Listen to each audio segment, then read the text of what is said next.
শুধু গাছ নয়, এগুলো এক একটা জীবন। জি বুনু, এগুলা গাছ নয় জীবন বুঝছি, তুমি মাটি থেকে উঠায় গাছের জীবন ধরে নিয়ে নিচ্ছ। মিস্টার বিস্ট, আমি এখনো থামিনি, আর থামবো না। বুনু তুমি থাইমো না, আর একটু আগে যাও, সামনে পাবনা পাকড়াগারো, তো এখানে দাঁড়াইও, আমি ভর্তি করে দেবো না বুনু।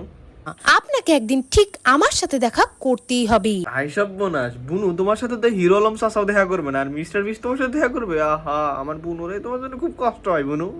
জানি না মিস্টার বিস্ট আমার সাথে কবে দেখা করবে। মিস্টার বিস্ট, আমি এত সহজে থামবো না। বলতেছি বুনু, তুমি যে গাছ লাগাচ্ছ, তোমার দিকে তো কেউ তাকাচ্ছে না, তোমার গাছের দিক তাকাচ্ছে না, সবাই তো মাইক্রোফোন দেখতেছে তোমার।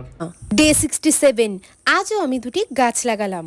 এই গাছ দুইটা চেনা চেনা লাগতেছে না, আমার দাদি দুদিন আগে লাগাইছিল, আমার দাদি বললো যে কোন ছাগলে যেন আমার গাছ খায় একদম গুড়াতে উঠে নিয়ে গেছে। বুনু তুমি যে ওই ছাগল, এটা তো জানতাম না, মানে আরেকজনের গাছ আইনে তুমি লাগা মিষ্টির বৃষ্টির সাথে দেখা করতে যাচ্ছ। তোমরাও যদি এই চ্যালেঞ্জে আমার পাশে থাকতে চাও, তাহলে এই চ্যানেলটিকে সাবস্ক্রাইব করে আমার পাশে থাকতে পারো। বুনুর এই কথাটা আমার পছন্দ হয়েছে। তোমরা কি করবো, আমার চ্যানেলটি সাবস্ক্রাইব করো, যাতে এই বুনুর এইসব ভিডিও দেখতে পারো। এক্ষুনি সাবস্ক্রাইব করো।